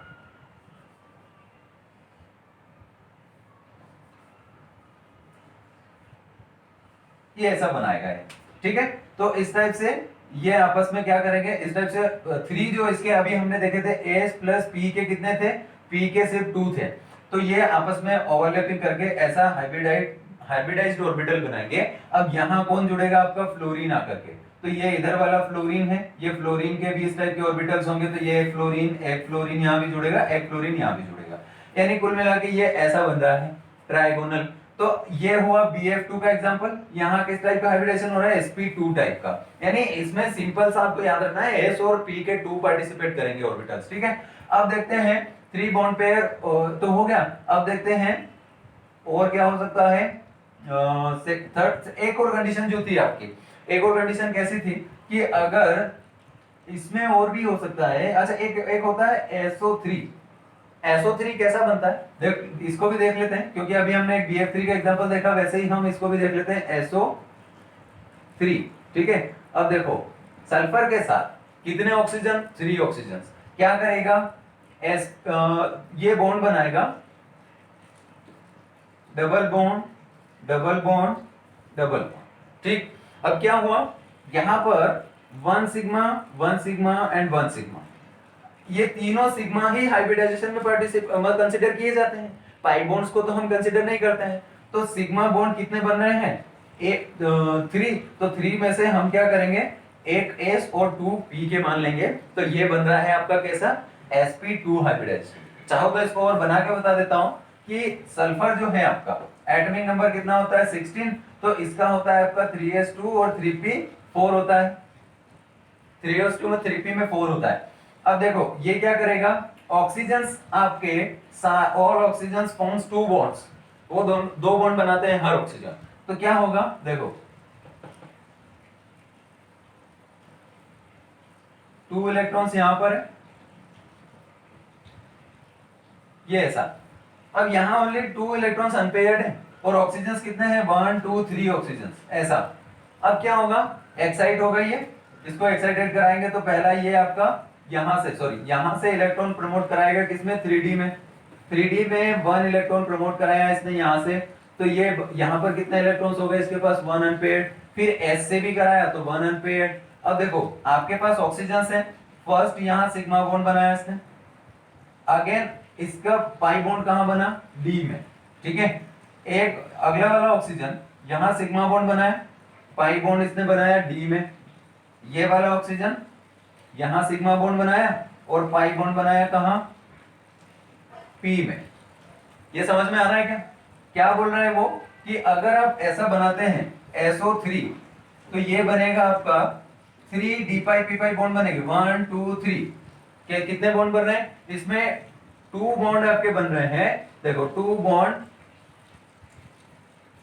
पी पाई डी पाई, पी पाई डी पाई, और 1 बॉन्ड कैसा है आपका, पी पाई पी पाई, ये बॉन्ड बन रहा है।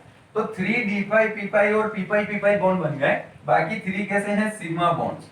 अब देखो पाई बॉन्ड को तो हम उसमें कंसीडर नहीं करते हैं, जो पाई बॉन्ड बनते हैं हाइब्रिडाइजेशन कंसीडर नहीं होता है, तो जो सिग्मा हो रहे हैं उन्हीं को कंसीडर करेंगे।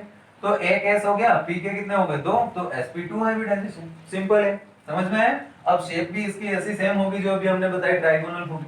अब सेकंड केस देखते हैं, अगर 2 बॉन्ड पेयर और 1 लोन पेयर हो जाए तो क्या होगा, देखो सेकंड केस ऐसा होगा, 2 bond pair plus 1 lone pair, 1 lone pair, तो वहां क्या होगा, आपने देखा था बॉन्ड एंगल हो जाएगा आपका कितना, 109.5 डिग्री, और बाकी ज्योमेट्री उसका ट्रायंगुलर रहेगा और शेप हो जाएगा बेंट शेप। तो एग्जांपल देख लेते हैं, देखो CCl2 कार्बन पर एक लोन पेयर और 2 क्लोरीन के साथ बॉन्डिंग, तो हाइब्रिडाइजेशन कैसा हो रहा है, sp2 टाइप का, कार्बन के साथ कितने एटम्स जुड़े हैं, 2, तो एक लोन पेयर रिमेनिंग है। अब कार्बन का होता है 2s2, ऐसा होगा ये 2s1 एंड 2p3, तो यहाँ कैसा होगा, ये सेम रह जाएगा 2s2 और 2p में 2 ही इलेक्ट्रॉन्स पार्टिसिपेट करेंगे, तो यहाँ 2 आपको जुड़ रहे हैं क्लोरीन्स और एक इसके पास लोन पेयर रिमेनिंग है। तो ये लोन पेयर इसकी शेप कैसे बना देगा, ऐसे ऊपर की तरफ लोन पेयर रहेगा, तो ये लीनियर होता, अगर ये लोन पेयर नहीं होता तो ये ऐसा होता, बट ये लोन पेयर बॉन्ड पेयर में रिपल्शन हो रहा है तो वो उसको रिपेल करेगा, तो ये ऐसा बनाएगा Cl2, तो यहाँ पर बेंट शेप आपकी बनेगी, इसको बोलते हैं बेंट शेप, समझ में आया। ऐसे एग्जांपल्स हमें करना है, तो ये तो था sp2 हाइब्रिडाइजेशन। नेक्स्ट आते हैं हम लोग sp3, अब थर्ड पॉइंट डालना sp3 टाइप हाइब्रिडाइजेशन। अब देखो यहां क्या होगा, sp3 में सिंपल है, कुछ चीजें मैं आपको बता देता हूं। sp3 में पहले तो पार्टिसिपेट कौन कौन करेंगे, तो s और प्लस में px भी करेगा, py भी करेगा और pz भी करेगा, ठीक है, तीनों यहां पर आपके sp3 वाले हाइब्रिडाइजेशन में पार्टिसिपेट करेंगे। अच्छा इसके पहले आई थिंक इसके पहले sp2 में मैंने तीनों ही बताए थे, वहां तीनों नहीं करेंगे, वहां 2 ही करेंगे आपके, वहां 2 करेंगे। अभी थोड़ा सा मैं रिवाइज करा रहा हूं, अगर यहाँ sp2 है तो यहाँ आपका s प्लस या तो px होगा, मतलब px और py होगा, या फिर कौन होगा, इसके प्लेस पर आपका px और pz हो सकता है, या फिर py और pz हो सकता है, ये ऐसा हो सकता है। ये है sp2 का केस है, ये शायद मैंने पहले कुछ मिस्टेक किया हो तो थोड़ा उसको ठीक कर लेना। sp3 वाले पर आ जाओ, sp3 में क्या होगा, यहाँ ऐसा होगा, px भी पार्टिसिपेट करेगा, py भी पार्टिसिपेट करेगा एंड pz भी पार्टिसिपेट करेगा। यहाँ कुछ डिफरेंट कंडीशंस होगी। अभी आपके पास sp3 हाइब्रिडाइजेशन हो रहा है, मतलब s और p के तीनों ऑर्बिटल पार्टिसिपेट कर रहे हैं। अब कुछ कंडीशंस होगी डिफरेंट, देखो फर्स्ट कंडीशन ये होगी, फर्स्ट 3 बॉन्ड पेयर्स, ठीक है, वो सॉरी 4 हो जाएंगे ना, क्योंकि देखो p के 3 प्लस 1 है, इसका तो 4 हो गए, तो देखो 4 बॉन्ड पेयर्स अगर होंगे, 4 bond pairs plus 0 lone pair, कोई लोन पेयर नहीं, तो क्या स्ट्रक्चर बनेगी वो देखते हैं। ज्योमेट्री होगी आपकी कैसी, टेट्राहेड्रल। बॉन्ड एंगल देख लेते हैं, बॉन्ड एंगल होगा आपका 109 डिग्री 28 मिनट, ठीक है, और ज्योमेट्री कैसी होगी, ज्योमेट्री होगी आपकी टेट्राहेड्रल। टेट्राहेड्रल ज्योमेट्री होगी इसकी जब आपके पास 4 बॉन्ड पेयर हो, टेट्राहेड्रल। सेकंड क्या होगा, सेकंड होगा कंडीशन ये कि 3 बॉन्ड पेयर्स हो प्लस 1 लोन पेयर हो, तो क्या बनेगा देखना इधर, बॉन्ड एंगल होगा आपका कैसा 107 डिग्री बॉन्ड एंगल हो जाएगा। और ज्योमेट्री होगी इसकी कैसी, ज्योमेट्री होगी ट्रायगोनल या पिरामिडल बोल सकते हैं, पिरामिडल, सिर्फ पिरामिडल, ठीक है। देखो पिरामिडल होगी इसकी क्योंकि एक लोन पेयर होगा, पिरामिडल ज्योमेट्री। थर्ड देखते हैं, थर्ड क्या था आपका, अगर two bond pair plus two lone pairs हो जाए तो क्या बनेगा, बॉन्ड एंगल होगा आपका 104 डिग्री, यानी लोन पेयर्स बढ़ रहे हैं तो क्या हो रहा है, बॉन्ड एंगल कम हो रहा है, तो बॉन्ड एंगल ये होगा। और ज्योमेट्री होगी इसकी कैसी, बैंड शेप, या शेप और ज्योमेट्री एक ही होगा, तो ये बैंड बनेगा। देख ये हो गया क्लियर आपका। अब देखते हैं कुछ एग्जांपल्स देख लेते हैं इसका। देखो फर्स्ट हम लेते हैं 4 bond pair plus 0 lone pair वाले का। तो तीनों के एग्जांपल में बता देता हूं आपको, तीन केस इसमें बनेंगे कि ऐसा कोई आपके पास मॉलिक्यूल है जिसमें क्या है 4 bond pair plus 0 lone pair है। सिंपल सा हमारा CH4 मीथेन जो होता है उसका एग्जांपल बहुत ही बढ़िया है। जैसे कार्बन के sp3 जो होते हैं, यानी कि कार्बन में यहाँ पर होगा 1, यहाँ होगा 3 अनपेयर्ड, इस टाइप से इलेक्ट्रॉन्स उसमें रहते हैं एक्साइटेड स्टेट में। तो ये हाइब्रिडाइजेशन करेगा किसके साथ, वाटर हाइड्रोजन के साथ, और हाइड्रोजन के साथ वो बॉन्डिंग करेगा, हाइब्रिडाइजेशन उसकी होगी, तो इस टाइप से वो बनाएगा, ये ऐसा बनाएगा। तो क्या होगा इस सिंपल, सॉरी ये नहीं बना, ये तो वो हो जाएंगे, ये जब वो ओवरलैपिंग होगी तब का होगा, ये ऐसा बनाएगा वो, ये ऐसा, ठीक है। तो यहाँ क्या होगा इस टाइप से, एक हाइड्रोजन यहाँ जुड़ेगा आपका, एक हाइड्रोजन यहाँ, और एक हाइड्रोजन यहाँ जुड़ेगा, और एक हाइड्रोजन यहाँ जुड़ेगा, समझ में आया। तो ये इस टाइप से उसकी बॉन्डिंग होगी। तो यहाँ पे ऐसे तो आपका कितना बॉन्ड एंगल होना चाहिए था 90 डिग्री, लेकिन 90 डिग्री नहीं होता है, यहाँ थोड़ा सा रिपेल करके ये बॉन्ड एंगल ये जो बॉन्ड्स होते हैं थोड़े से टिल्ट हो जाते हैं, तो यहाँ बॉन्ड एंगल होता है आपका कितना, यानी कि यहाँ का एग्जांपल क्या लिया था हमने, एग्जांपल लिया था sp3 हाइब्रिडाइजेशन में 4 बॉन्ड पेयर और 0 लोन पेयर वाला। तो यहाँ लिया था हमने एग्जांपल CH4 लिया था, ये कार्बन का इलेक्ट्रॉनिक कॉन्फ़िगरेशन लिखा था, हाइड्रोजन इसमें जुड़ेंगे इस टाइप से, ये हम बताते हैं 4 हाइड्रोजन जुड़ेंगे यहाँ पर, तो ये हो गया। और ये इसकी शेप जो होगी वो ऐसी होगी। तो यहाँ बॉन्ड एंगल और उसकी शेप तो मैं बता ही चुका, टेट्राहेड्रल होगी, तो ये हटा देता हूं मैं। नेक्स्ट करते हैं हम सेकंड वाला। सेकंड केस में अगर ऐसा हो कि आपके पास क्या प्रेजेंट हो, सेकंड में 3 बॉन्ड पेयर्स हो प्लस में 1 लोन पेयर आ जाए, तो ये इसमें भी हाइब्रिडाइजेशन तो sp3 टाइप का ही हो रहा है, बट वहां पर एक लोन पेयर रिमेनिंग रह रहा है। मतलब इसका एग्जांपल आपको लेना है कौन सा, NH3 का एग्जांपल लो, बहुत ही बेस्ट एग्जांपल है। इसमें नाइट्रोजन के पास एक लोन पेयर रहता है, 3 हाइड्रोजन जुड़ते हैं, यानी ये नाइट्रोजन ऐसे रहेगा, यहाँ एक लोन पेयर रहेगा 3, इस लोन पेयर की वजह से ये जो बॉन्ड्स है ये एंगल इनके थोड़े से और ज्यादा टिल्ट हो जाएंगे, यानी ये इनका एंगल थोड़ा और कम हो जाएगा। अभी हमने CH4 लिया था, उसमें कितना होता था 109.28 मिनट, अब यहाँ हो रहा है 107 डिग्री। अब अगला लेंगे हम, एक लोन पेयर यहाँ रिमेनिंग रह रहा है, ये लोन पेयर कहाँ का है, ये देखो 2s में 2 होता है, 2p में 3 होता है, तो इसका ये p वाला कैसा है, हाफ फील्ड है आपका, तो यहाँ 3 हाइड्रोजन आपके जुड़ जाएंगे, और यहाँ क्या बचेगा आपका एक लोन पेयर, वो लोन पेयर कहाँ का रहता है 2s का रहता है, ये लोन पेयर ऐसा एज इट इज रिमेनिंग रहता है। ये एग्जांपल इसका हुआ 107 डिग्री इसका बॉन्ड एंगल हो गया। नेक्स्ट देखते हैं हम, अगर आपका 2 bond pair plus 2 lone pair हो तो क्या होगा, 2 bond pair plus 2 lone pair, ये थर्ड वाला केस था। इसमें बहुत ही बेस्ट एग्जांपल है वाटर मॉलिक्यूल का, H2O का। कैसे बनेगा, ऑक्सीजन का एटॉमिक नंबर 8 होता है, तो 2s में 2 होता है, 2p में क्या होता है 4, तो यहाँ क्या बनेगा आपका इस टाइप से, एक पेयर्ड इलेक्ट्रॉन वाला ये है, और ये इस टाइप से यहाँ पर ये हो जाएगा आपका, सॉरी ये बन जाएगा। तो ये देखो ये दोनों, ये टू हाइब्रिडाइजेशन तो 2s और p के तीनों कर रहे हैं, तो sp3 बन रहा है, बट लोन पेयर्स कितने रिमेनिंग है, 2 लोन पेयर्स हैं, और 2 आपके क्या जुड़ रहे हैं, वाटर मॉलिक्यूल, तो ये हो जाएगा ऑक्सीजन, इस पर एक लोन पेयर इस टाइप से रहता है, तो यहाँ ये बैंड शेप बना देता है वाटर मॉलिक्यूल की। अदरवाइज ये लीनियर होना चाहिए था, बट लोन पेयर वजह से, lone pair bond pair repulsion की वजह से रिपल्शन हो जाता है। ये था बच्चों आपका hybridization and types of hybridization. अब नेक्स्ट पढ़ेंगे हम existence and non existence molecules, कौन कौन से मॉलिक्यूल्स ऐसे हैं जो एग्जिस्ट करते हैं, कौन से नहीं एग्जिस्ट करते हैं।